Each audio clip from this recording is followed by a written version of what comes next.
Hi friends, welcome to Josh kitchen. இன்றைக்கி சூப்பரான sweet recipe தான் செய்ய போகிறோம். எல்லாருக்கும் பிடிச்ச கேசரி ஈஸியான மெத்தடில் நல்லா கையில் ஒட்டாமல் சூப்பரான டேஸ்ட்டில் எப்படி செய்கிறதுன்னு பார்க்கலாம். வாங்க வீடியோக்குள்ளே போகலாம்.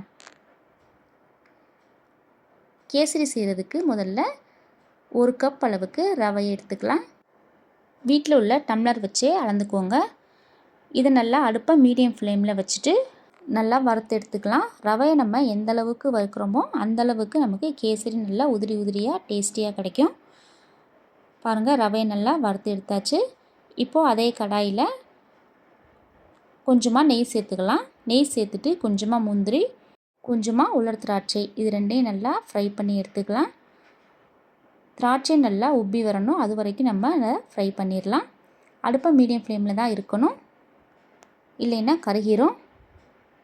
பாருங்கள், நல்லா உப்பி வர ஆரம்பிச்சிருச்சு. இப்போ இதை நம்ம வேறு பிளேட்டுக்கு மாற்றி வச்சிடலாம். இப்போது அதே நெய்யில் 1 கப் ரவைக்கு 3 கப் அளவு தண்ணி சேர்த்துக்கலாம். நல்லா மிக்ஸ் பண்ணிவிட்டு தண்ணி நல்லா கொதி வர வரைக்கும் வெயிட் பண்ணலாம். இது கூடவே கொஞ்சமாக ஃபுட் கலரையும் ஆட் பண்ணிக்கலாம். கலர் வேண்டான்னு சொல்கிறவங்க ஸ்கிப் பண்ணிக்கோங்க. கலருக்கு பதிலாக நம்ம குங்குமப்பூவையும் ஆட் பண்ணிக்கலாம். தண்ணி நல்லா கொதி வர ஆரம்பிச்சிருச்சு. இப்போ நம்ம வறுத்து வச்சுருக்க ரவையை ஆட் பண்ணிடலாம். ரவையை சேர்த்ததும் மிக்ஸ் பண்ண ஆரம்பிச்சிடணும், இல்லைன்னா கட்டி கட்டியாக வந்துடும். அடுப்பை மீடியம் ஃப்ளேம்லேயே வச்சுட்டு அப்படியே நம்ம மிக்ஸ் பண்ணிடலாம். பாருங்கள், ரவை நல்லா வெந்து வந்துருச்சு. இதை அப்படியே மிக்ஸ் பண்ணிகிட்டே இருக்கலாம்.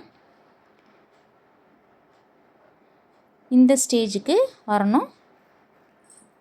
பாருங்கள், ரவை நல்லா வெந்துருச்சு. இப்போது நம்ம சர்க்கரை ஆட் பண்ணிடலாம். 1 கப் அளவு ரவைக்கு 3/4 கப் அளவு சர்க்கரை சேர்த்துருக்கேன். இன்னும் ஸ்வீட் வேணுங்கிறவங்க 1 கப் அளவு சேர்த்துக்கோங்க. ரவை வெந்ததுக்கப்புறமா தான் நம்ம சர்க்கரை சேர்க்கணும், இல்லைன்னா ரவை வேகாது. சர்க்கரை சேர்த்ததும் ரவை நல்லா தண்ணி விட ஆரம்பிச்சிடும். பாருங்கள் எப்படி தண்ணியாக இருக்குன்னு. போக போக இது நல்லா ட்ரை ஆயிரும். இது எல்லாத்தையும் சேர்த்துட்டு நல்லா மிக்ஸ் பண்ணிடலாம். இந்த ஸ்டேஜில் நம்ம கொஞ்சமாக ஏலக்காய் பவுடரையும் சேர்த்துக்கலாம். இது கூடவே கொஞ்சமாக நெய்யையும் சேர்த்துடலாம். இப்போ நம்ம வறுத்து வச்சுருக்க முந்திரி, திராட்சை ரெண்டையும் ஆட் பண்ணிடலாம். இதை எல்லாத்தையும் சேர்த்துட்டு நல்லா மிக்ஸ் பண்ணிடலாம். அவ்வளோதான், ஈஸியான மெத்தடில் கேசரி நம்ம சூப்பராக டேஸ்டியாக செஞ்சிடலாம். இது மாதிரி நீங்களும் வீட்டில் ட்ரை பண்ணி பாருங்கள்.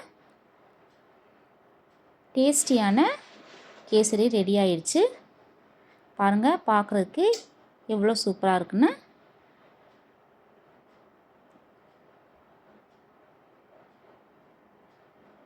சூப்பராக வந்திருக்கு கேசரி. இப்போது நம்ம அதை சர்வ் பண்ண ஆரம்பிச்சிடலாம். வீடியோ பிடிச்சிருந்துச்சுன்னா லைக் பண்ணுங்கள், ஷேர் பண்ணுங்கள், கமெண்ட் பண்ணுங்கள். தேங்க்யூ.